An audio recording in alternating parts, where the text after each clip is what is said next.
Welcome to Fast Politics, Miles Taylor. Great to be with you always, Mala. Great to be with you. I actually want to talk to you because, you published an anonymous book during the first Trump admin. You had this op ed, this incredible op ed that you wrote about taking a piece of paper off his desk and how important, how much the people around him were able to prevent the unthinkable from happening. I want you to talk about what it's like this time to watch it happen without those things going on. Yeah. Well, I think both you and I would agree that this all was very foreseeable. And, Yeah. I think a lot of folks felt this way. I mean, there's never been a slow motion train wreck like this in the history of American politics. I mean, it was so Mhm. knowable that he was going to come in to a second term that was focused on revenge. And that was knowable And he said far. it. He said it, but it was knowable even years before that, because during that first administration, that was the bulk of a lot of his orders that our lawyers determined were, in many cases, illegal or unconstitutional, as he wanted to use government agencies to go after his enemies, to reward his allies. I mean, this was a very familiar pattern of behavior. And look, Molly, I get anyone who would say, yeah, but it's not your job to go in and tell the president what he can and can't do It is and to resist. actually isn't it actually your job as staffers? Well, here's what I would caveat is when I talked about an internal resistance within the Trump administration, I wasn't talking about a group of people that were saying no to the things that he as president was allowed to do. It was a group Right. of people saying no to things that are just not legal. And I have to reemphasize that every time because there's this popular narrative that the president and his allies have popularized that this deep state was preventing him from implementing his agenda. That is untrue. There was a group of people preventing him from doing things that are illegal. And you swear an oath to the Constitution and to not break the law, and you don't swear an oath to a man. And so, a lot of those things that we blocked in term one, of course, have become his priorities in term two. And that includes, as we're seeing now, these very, very disturbing uses of the United States military, that we now have coast to coast initial deployments of troops from LA to Washington, D.C. These are things he fantasized about in the first terms. And make no mistake, in his mind, the ostensible reason for doing these things was something like immigration or law and order, but he relished the possibility of having a standing presence of US forces in cities that didn't agree with him, in democratic cities. And that was something that at the time people kind of rolled their eyes and said, yeah, but he probably really doesn't think that, right? He doesn't really want to put these in democratic cities. He said, no, that's absolutely what the president wants to do. And true to form, as he always does, he has now spelled that out in black and white. There's that Truth Social post from like 6 weeks ago where he says, I want to go into Democrat cities. I mean, he has said the quiet part out loud, and we need to take him serious. Yeah, for sure. So talk to me about like this idea of he sent the California National Guard, he federalized the guard and sent them in to Los Angeles. They had no place to sleep, they had nothing to eat. They were there, nothing really happened. Now they're gone. Now he's Yeah. doing it in DC. Explain to us as someone who worked in the administration why he wants to do this, because I think it's important. I think it's lost on some of us why he wants to do it. Well, first I'll say it's pretty remarkable that Donald Trump can deploy the National Guard to stop petty theft in Washington, D.C., but seemed unable to do it to stop an insurrection on January 6th. I mean, everyone should be talking about that. There was an incident involving one of his political appointees, one of the Doge staffers, I think known as Big Balls. And, Big Ball gets punched in the face, and Donald Trump deploys the National Guard into Washington, D.C. Yet hundreds, thousands of rioters storm the United States Capitol, and he sits on his hands and watches from the outer oval. That's really disgusting to me as an American. But look, putting that aside for a moment, what I think happened in LA is I genuinely think Donald Trump and Stephen Miller were disappointed that the people of Los Angeles showed so much restraint. And I didn't even think that was going to happen. I was very worried that the presence of troops was going to lead to Molotov cocktails and really serious attacks on folks, which is, I think, what the White House was hoping for. So they could induce a further crackdown on the region and on the state. But people really, really, really held back. And I think that that's very important. And so ultimately, they rolled back that presence. But now you're seeing this being done in Washington, D.C. I don't imagine this is going to be like Los Angeles. I would bet that for the rest of the Trump presidency, at least, you see either the National Guard or other federal agents deployed on those streets. Because Donald Trump is saying right now it's just because there's been a spike in theft in Washington, which turns out not to be true. There's been a decline in crime in Washington, D.C. over the past 2 years. But in reality, he's been talking for years and years about federalizing Washington, D.C. And that's what you always have to look at with Donald Trump is you have to look away from the proximate cause. He says, this is why I'm doing this thing right now. It's because of a caravan that's coming towards the U.S. border. No, no, no, no, no. You got to go back in time and see what he's been talking about big picture. And he has been talking about reclaiming that city, not only staying away from D.C. statehood, but taking Washington, D.C. and putting it fully under federal control once again. That is, I think, his end game here. And you're going to see it likely happen in gradations, starting with this, crackdown on street crime. Right. It never is really about what he says it is. It's always about something weirder and also some kind of weird history he has. One of the things that there are like small things that I think are worrying and problematic, like his Mar-a-Lagoing of the White House. Yeah. Can you explain why things like that, which seem very stupid, actually are very important? Because I think they actually are, but I'd love you to explain why. Some people hate this author. Some people love this author. But I'm going to cite her in this instance because she has a really good essay along these lines from half century ago. Ayn Rand wrote this essay sometime during the Cold War, and I think it's called, something like The Monument Men. And it's an essay about why autocrats build monuments, and especially monuments to themselves. And the crux of it is that, people who have such a high opinion of themselves in positions of government that want to centralize control, make themselves dictators for life, they have an insecurity. They know that that legacy will not last forever. And deep inside, they know the faulty logic that has led them to demand centralized control. And as sort of a projection to cover up for that, they go build monuments to themselves. And not only is this a disgusting sort of thing to witness, it's total misuse of taxpayer dollars and resources is to build up the image of one man who's in charge. And we see this all over autocratic countries throughout the 20th century. Look back. I mean, go through, hell, you just travel today through Eastern Europe, and you can find still relics of Stalin's reign, statues to Joseph Stalin that he himself had put up. This is a hallmark of autocrat, is to go build these government structures for themselves. Now, Donald Trump claims that, for instance, this new ballroom he's building at the White House to leave his imprint on that property is not going to be funded by taxpayers. It's going to be privately funded. And he says he himself is going to fund it. We know that not to be true. Many times throughout Donald Trump's career, he said he's going to pay for something, including checks to charities that he's pledged money to. And he ends up trying to find someone else to foot the bill in the end game. So I wouldn't be surprised at all if the taxpayers do end up footing a good chunk of this bill, or he crowdsources it to his supporters. And if that sounds incendiary, look no further than Donald Trump when he was crowdsourcing payment for a new jet for himself to his supporters back during the early days of the 2024 presidential campaign. So I can see that happening. But the bigger thing here, Molly, as you allude to, is just what this symbolizes. And it symbolizes a man wanting to create monuments to himself, which is also just scratches the surface of all of these other autocratic tendencies we are seeing in the second term of Donald Trump. One of the things that I'm struck by, and I'm curious what you think, is it feels like there's just not a ton of resistance to him. I think people are actually really mad at him and are resisting him.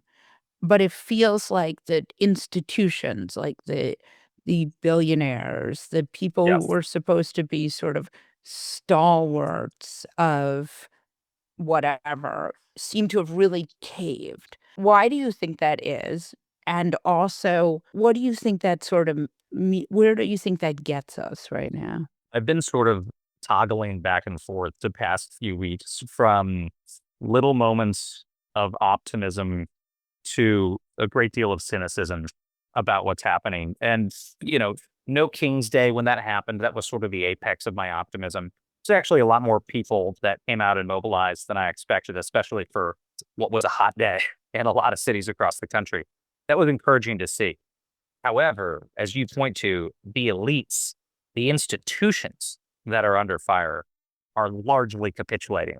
And this is really, really, really worrisome to me. And, I'll take an example. Tim Cook.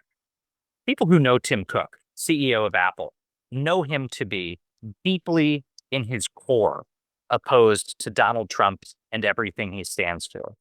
And yet you had a Tim Cook last week who went into the Oval Office, gave Donald Trump this 24-karat gold gift and lauded him rhetorically right there in the Oval Office, and then stood by as Trump verbally attacked his enemies and sort of flaunted his abuses of power. These sort of things are happening every single day, where major organizations and institutions that he has threatened are demonstrating very clear fealty.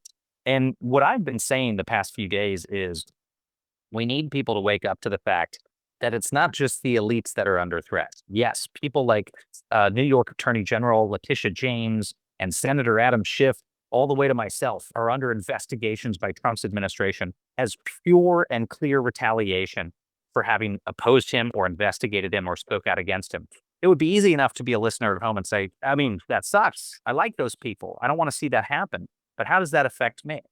Well, the answer is one, it's made it easier just from the stroke of a pen for the president of the United States to investigate whoever he wants. But the bigger picture is the legal institutions in our society, the schools that we go to, the businesses that we buy products from, the media that we consume, all of it is very slowly being warped because of his decisions, because of his intimidation. I mean, major news outlets, there are people who are avoiding covering stories because they just don't want to poke the bear. Now, they themselves wouldn't think they're avoiding covering those stories because of a lack of courage, but it's just a path of least resistance. Okay, maybe not poke the bear, maybe not cover that story because journalists are getting fired and people like Stephen Colbert are getting fired. Educational institutions are capitulating and giving the administration what they want because they're launching these sham investigations and withholding federal aid to force those institutions to change their policies. It's actually changing what people are going to learn in the classroom. It's going to change the people they're surrounded with. And this is resulting in real numbers. Foreign students start coming to the United States. People are starting to boycott American products. You could go on and on and on. Trump's revenge is changing the world that we live in. And not long ago, I sat down with a friend whose family escaped Putin's Russia early when Putin was president. And he said, look, this is very similar to how it felt in those early days of Putin, is the country had been very optimistic. Russia was democratizing. And then all of a sudden, this guy came in and started to intimidate every sector of society to demonstrate loyalty to him and his administration. And it started to have these really, really perverse effects. You couldn't get good legal representation. You were worried about people ratting you out. It got really weird. And we're seeing that. I mean, Laura Loomer, one of the president's closest outside allies, now has a tip line to allow people to phone in tips about disloyal government employees. You never had anything like that in the history of the United States. Even McCarthyism didn't have a 1-800 number or email address that you could send in a tip about someone who was being disloyal to the president. This is really scary stuff, and it causes changes in behavior that are hard to see from the surface, but have enormous secondary and tertiary consequences as people start to self-censor, from the billionaire CEOs all the way down to people in the classroom. That's what we're talking about here, is a full nationwide impact from this revenge campaign. I mean, this is something I think about all the time. How do you get back from something like this? You've worked in the federal government. Obviously, this is a real problem. There's all sorts of stuff happening that's like, the kind of stuff that making Nixon look like Lincoln, right? Yep. Just at every stage. So I wonder, like, what do you think clearly Democrats have to win back power and this gerrymandering. Let's talk about Texas adding 5 seats. If Texas adds 5 seats, like It's a it huge deal. feel right. So talk us through kind of like, is there a way to push back on, clearly what's happened here is Texas has sort of, I feel like overturning SB 8 than the repeal of Roe. Like, you can see a straight line from, how we got to a place where now Texas is really a state that is become a sort of a country of its own that is going to influence everything. Yeah, and I think that you are seeing right now in other states, especially Democratic states, so far, a very interesting kind of restraint. I thought what Gavin Newsom did the past couple days was extraordinarily clever, which is he proposed essentially to tack any action that happens in California to what's happening in Texas. In other words, rather than just come back out and say, California is going to retaliate by gerrymandering and doing the same thing to balance out the seats, he instead said that if Texas does go forward with this, it can potentially trigger it happening in California,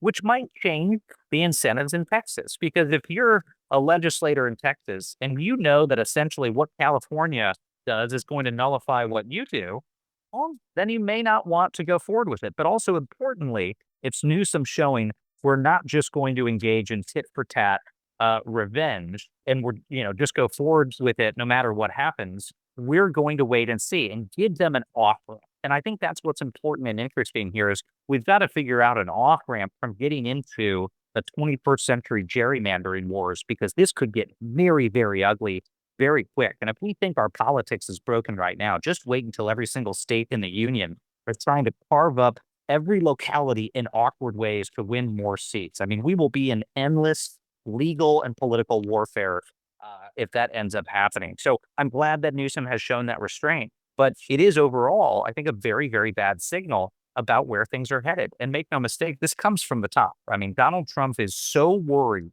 about the back 2 years of his administration that there's no telling to what lengths they will go to try to rig the system to get the right number of seats to prevent it from falling into Democratic hands. And I want to say one more thing about Molly, your point on how do we get these institutions to push back? And there's a really simple answer here. And it's what you see when individuals need to push back against something. I call it the bystander phenomenon. And I always use the example of, if you got a crowded subway and you see someone getting eaten up, we read these stories in the news and we're appalled when a whole subway car full of people fails to save someone from getting attacked. The scenarios that turn out differently are usually because one person in that crowd said, and it's going to be scary to dive into that mess, but I'm going to do it. Knowing that if they break the seal, a second person, a third person, a fourth person will do it. But it's really scary to be that first person. And I'm not saying Yeah. I've been that first person in my life, but I've been in the early waves of I people think coming you've been forward. the first person. You wrote the anonymous op-ed from the admin. Well, and I'll say this. I don't want people to think that somehow I, felt like I was Superman behind the scenes. It was scary. It was scary. And I knew when I came forward, it was going to rock my life. And it did. But in doing that, in coming forward, it made it a lot easier to recruit friends of mine from the administration, cabinet secretaries who had spoken out in private but not public, to get them to come forward. And I Right. spent years after that really trying to get more of those people to come out. And the more that did, it made it easier and easier and easier for the next person. This applies to the big institutions in our society. And we've already kind of seen it with the law firms. Thank God some of the big law firms pushed back, fought these unlawful executive orders from Trump to punish them, fought them in court, and got a good outcome. And it started to make the others that capitulated look very, very bad.